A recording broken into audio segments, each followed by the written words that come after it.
My name is Kira Whitmore. I'm 32 years old, and the moment I realized my relationship was over, it didn't sound like heartbreak.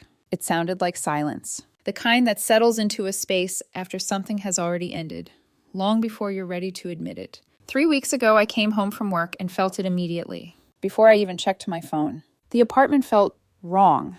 Too quiet. Too still. Half the living room was empty. Picture frames gone. One of the throw blankets missing.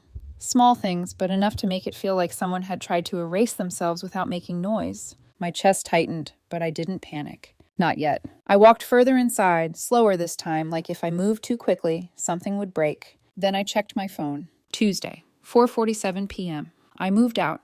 Need space to work on myself. My ex helped me see some things. I've been losing who I am in this relationship. Don't try to contact me. I'll reach out when I'm ready. I read it once. Then again. Then a third time, slower, like maybe the meaning would change if I gave it more time. It didn't. I walked into the bedroom. His side of the dresser was empty. Clothes gone, shoes gone, even the charger he always left plugged in.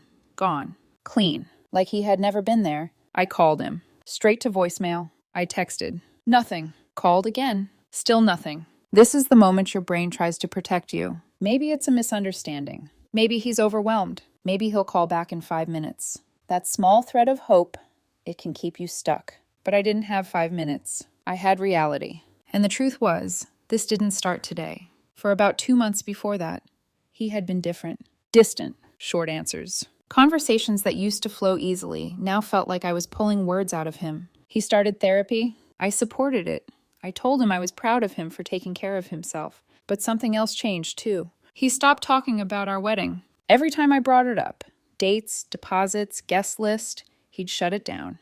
I don't have the mental space for that right now, Kira. At first, I respected it. Then I started noticing patterns. And then there was her, his ex-girlfriend, Alyssa, someone he had known since college. She was suddenly everywhere. Coffee meetups, long calls, late-night texts about processing emotions. I brought it up once, carefully. Not accusing, just honest. Hey, you and Alyssa have been talking a lot lately. Everything okay? He didn't hesitate. Oh, why are you jealous? She's my ex, Kira. We're just friends. We talk about everything. I remember pausing before I answered. It just feels like a lot of emotional energy is going there instead of here. Instead of us. He stared at me like I had just confirmed something.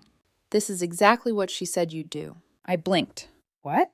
She warned me you'd get controlling if I started setting boundaries. Controlling. The word landed wrong. Not because it hurt. Because it didn't sound like him. It sounded rehearsed, like he was reading from something he didn't fully understand.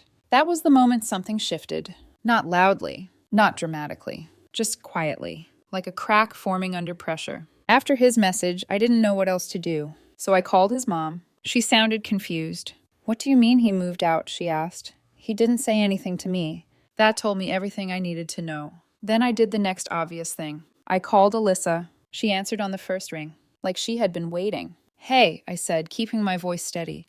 Where is he? He's safe, she replied smoothly. He just needs time to figure things out without your influence. I actually laughed. Not because it was funny. Because it didn't make sense. My influence? I repeated. We're engaged. We live together. What are you talking about? She didn't miss a beat. I've been helping him see patterns. The way you pressure him. The way you always need control. It's not healthy. I felt something cold settle in my chest. I asked him once why you two were talking so much, I said. That's it. That's literally it. That's what toxic people say, she replied. And there it was. Clean. Simple. Scripted. He's staying with me for now, she added. Give him space. Then she hung up. So now, my fiancé was staying with the same woman who had been whispering in his ear for months that I was the problem. I sat on the couch for a long time after that, not crying, not angry, just still, replaying everything. Not because I wanted to suffer, but because I needed to understand when this became possible. When our relationship stopped being something solid and became something that could be rewritten by someone outside of it.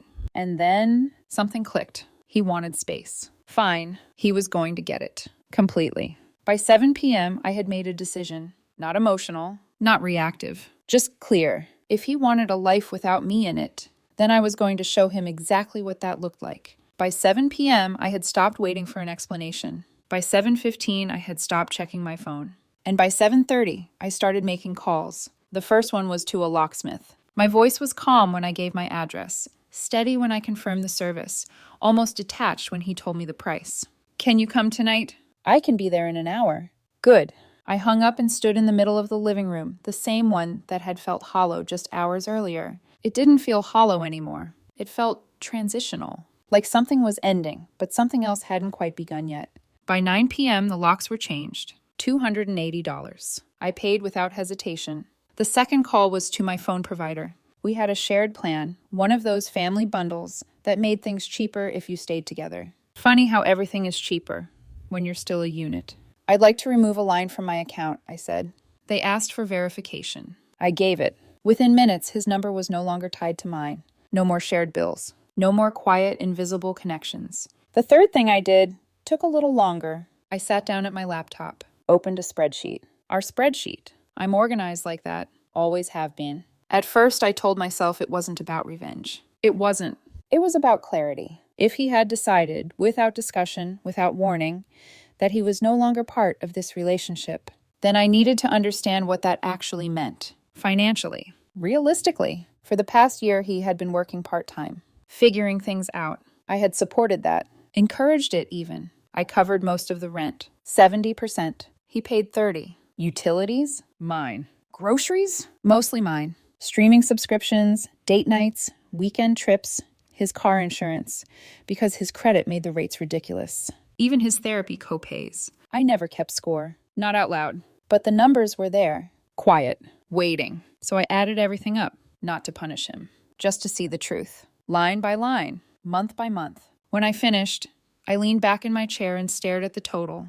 $18,400. I exhaled slowly. Not angry. Not shocked. Just aware. Then I did something that surprised even me. I formatted it. Clean, professional, itemized. An actual invoice. At the top, I added a note.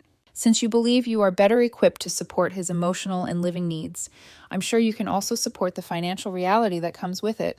Attached is a summary of what I've covered over the past year. Best of luck with your journey. I read it once, made one small edit. Then I sent it to both of them. And then I closed my laptop, ordered pizza, and turned on the TV. A basketball game was on. I didn't even care who was playing. I just needed noise. Something normal. Something that didn't feel like my entire life had just been quietly dismantled in the span of a few hours. It wasn't until later that night, around 11 p.m., that my phone lit up. Alyssa, calling. I watched it ring. Didn't answer. It stopped. Then a voicemail. I listened to it on speaker, sitting on the couch, one leg tucked under me, like this was just another evening. Kira, what the hell is wrong with you? Her voice snapped. You can't just cut him off like that and demand money. This is financial abuse. This is exactly the toxic behavior I warned him about. I didn't react. Didn't argue. Didn't defend. I just texted her once. He left voluntarily. He's staying with you voluntarily. I'm no longer subsidizing his life voluntarily. Simple math. Then I blocked her. The next morning, he called. I answered. Not because I wanted to, but because I needed to hear his voice. Kira, he started, and there was something different in it now. Less certain. You changed the locks? Yes. You can't do that. I can. It's my apartment. There was a pause. Then his tone shifted, softer, smaller. It was our home. I closed my eyes briefly. It was, I agreed, until you moved out. I just needed time. You moved your things out, I said. You told me not to contact you. I'm respecting that. Another pause. Longer this time. I can't stay with Alyssa long term, he admitted. Her place is small. I almost smiled. Not because it was funny. Because it was predictable. That sounds like something you should have thought about before you left. You're being cold. I'm being practical. Then he tried something else. My name is on the lease. And that's when everything got very quiet. Because I knew something he had clearly forgotten. It's not, I said. Silence. I signed the lease alone, I continued. Your credit wasn't great, remember? We talked about adding you later. We never did. The silence stretched. Heavy. Uncomfortable. Then deflection. This is petty, Kira. No, I said calmly. This is what independence looks like. I didn't wait for a response. I hung up. There's a moment when people realize that the version of reality they were relying on no longer exists. You can hear it in the silence. Feel it in the way they scramble to find something, anything, that still works in their favor. But there was nothing left. A few days passed. And instead of things settling, They escalated. On day 3, there was a knock at my door. Not a polite one. Loud. Sharp. Demanding. I checked the peephole. Alyssa, of course. I didn't open it. Kira, she shouted, open the door. We need to talk like adults. I leaned closer to the door, just enough for my voice to carry. There's nothing to talk about. He's miserable, she yelled. He misses you. He just needed time. He has time, I replied.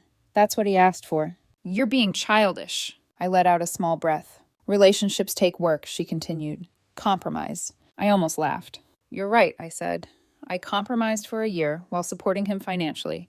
Now it's someone else's turn. There was a pause. Then a loud thud. She kicked my door. Actually kicked it. I stepped back slightly. Not startled, just noting it. I had a camera installed by the entrance. Everything was recorded. Do you have any idea what you're doing? She snapped. I can't afford to take care of him like this. And there it was. The truth. Finally. Clean. Unfiltered. I smiled faintly, even though she couldn't see it. Sounds like something you should have considered before deciding you knew what was best for him. She muttered something under her breath. Then another knock. Softer this time. Almost uncertain. But I didn't open the door. Eventually, her footsteps faded.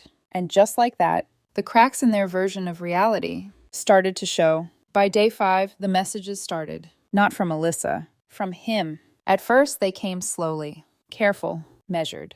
I miss you. Can we talk?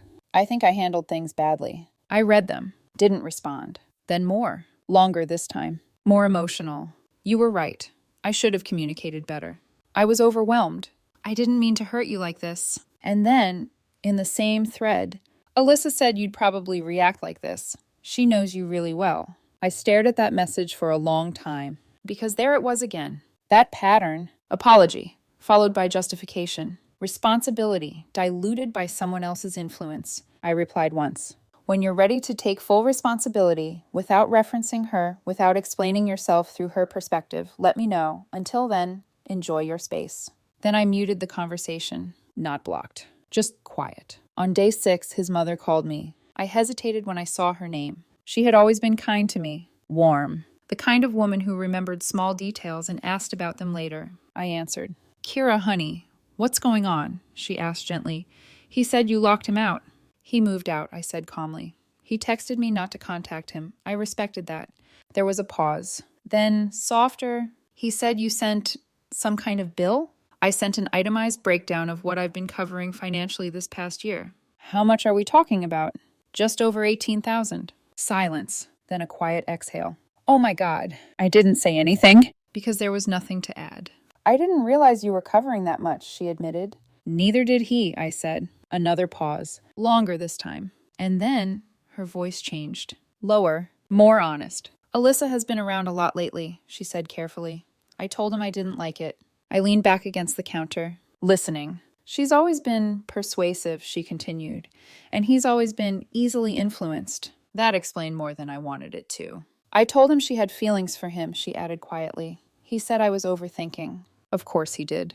Are you really not going to take him back? She asked after a moment. The question hung there, heavy. He didn't just leave, I said slowly. He let someone else convince him I was controlling. He didn't talk to me. He didn't ask questions. He just rewrote the relationship and walked away. She didn't interrupt. He expected everything to stay here, I continued, waiting for him to come back when he felt ready. Another silence. Then, I understand, she said softly. And for the first time since all of this started, I felt seen. I'm sorry, she added. You didn't deserve that. That call stayed with me, because she wasn't defending him. She was acknowledging the truth. But acknowledgement doesn't fix consequences. The next day, I got a call from an unknown number. I answered. Kira, it's me. Alyssa. Different tone this time. Less sharp. More strained. He's not doing well, she said quickly. He's barely eating. He's stressed. This whole situation is affecting him more than you think. I leaned against the window, looking out at the street below. Interesting, I said. He seemed pretty confident making major life decisions without me. That's not fair, she snapped. He was confused. He was influenced, I corrected. She didn't respond to that. Instead, I thought I was helping him, she said, quieter now. He was unhappy. No, I said. He was comfortable. There's a difference. She inhaled sharply. You don't understand what he was going through.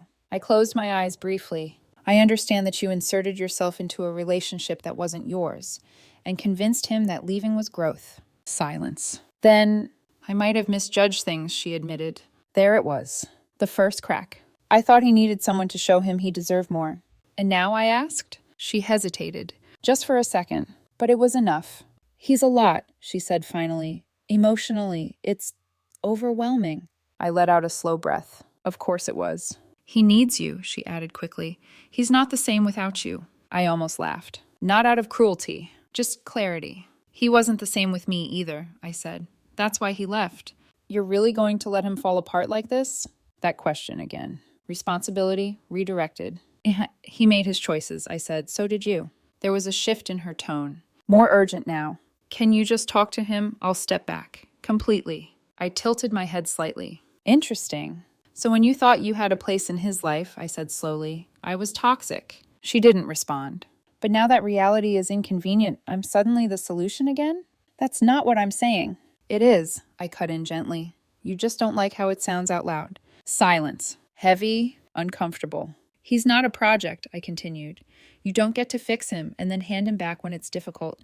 Her breathing shifted. Uneven. I didn't expect this, she admitted quietly. I know, I said. That was the problem. None of them did. She hung up a few seconds later. No goodbye. No argument. Just gone. And for the first time since this started, the illusion they built was collapsing under its own weight. 2 weeks after he left, he called me from a coffee shop. I could hear it immediately. The background noise. The muffled conversations. And beneath it, him, crying. Not controlled. Not composed. Messy.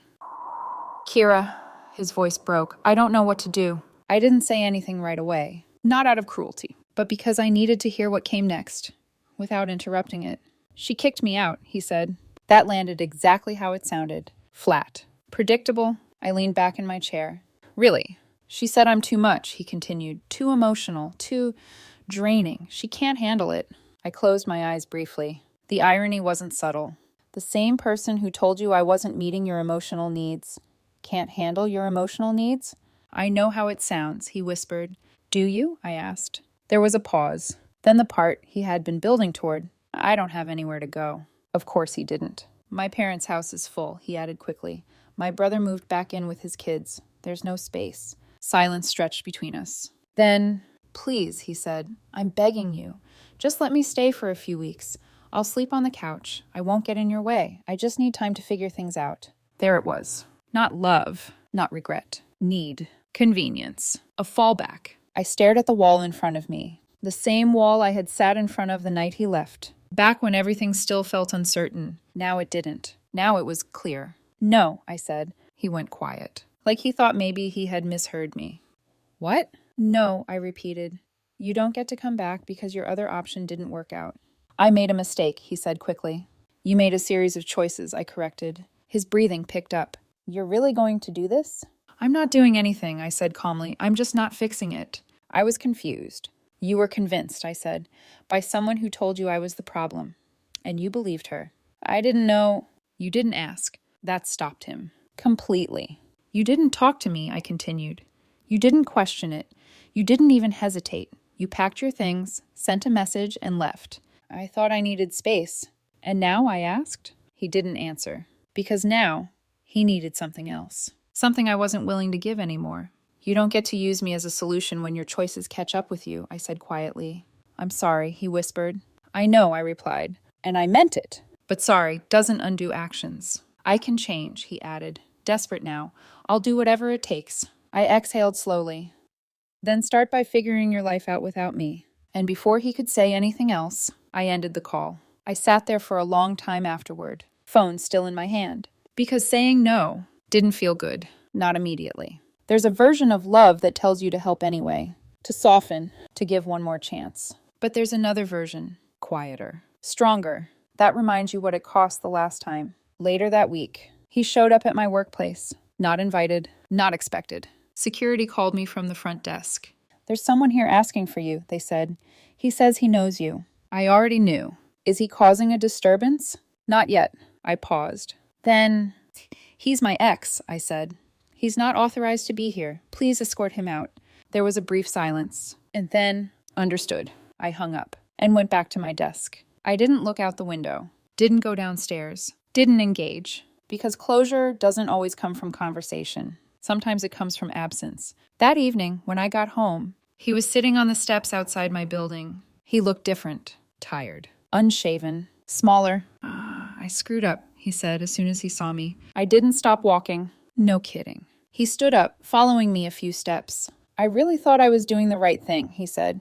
You were stressed. The wedding, money, everything. It felt like too much. I unlocked the door, turned slightly. Translation, I said calmly. You saw an easier option.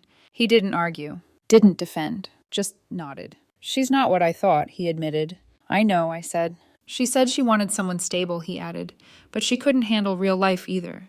I almost smiled. Of course she couldn't. She lasted 9 days, he said quietly. 9 days. I looked at him for a moment. I did it for 3 years. That landed. Hard.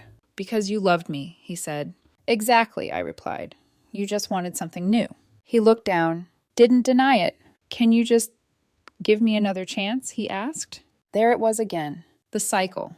The return. The expectation that everything could be reset. I shook my head slightly. I want you to deal with the consequences of your choices, I said, without involving me. He swallowed, nodded. And for the first time, he didn't argue, didn't push. He just stepped back and let me walk inside. Alone. A few days after that, his parents called. Both of them, on speaker. I almost didn't answer. But something told me this was the final layer. The last attempt to pull me back into something I had already stepped out of. What, Kira? His father started, voice firm but tired. We need to talk about what's going on. I think everything is already clear, I replied calmly. You're being too rigid, his mother cut in quickly. Relationships aren't supposed to break over something like this. Something like this. I leaned back in my chair. He didn't just leave, I said. He let someone convince him I was the problem, packed his things, and told me not to contact him. That's not something small. He's struggling, she insisted. He's not himself. He seemed very certain when he left, I replied. Silence. Then, you're punishing him, she said. No, I said evenly. I'm just not rescuing him. There was a shift in the air, subtle, but noticeable. Then she tried a different angle. He's going through something mentally. You should understand that. I do, I said. That's why I supported therapy. What I didn't support was someone else rewriting our relationship for him. Her voice cracked slightly. He's our son. And he's an adult, I replied. That landed harder than anything else I had said. Then something unexpected happened. His father spoke again, quieter this time. More honest. We can't take him in right now, he admitted. There it was. The truth. The real reason for this call. He has nowhere to go, his mother added quickly. We thought maybe you could help temporarily. I closed my eyes for a second. Just one. Because suddenly everything made sense. It wasn't about love or reconciliation. It was about convenience. Again. You want me to fix it? I said. No, she started. Yes, I said gently. You do, because it's easier if I do. Silence. Heavy. Uncomfortable. He's your responsibility, she tried again. He was, I corrected, when he chose to be in a relationship with me.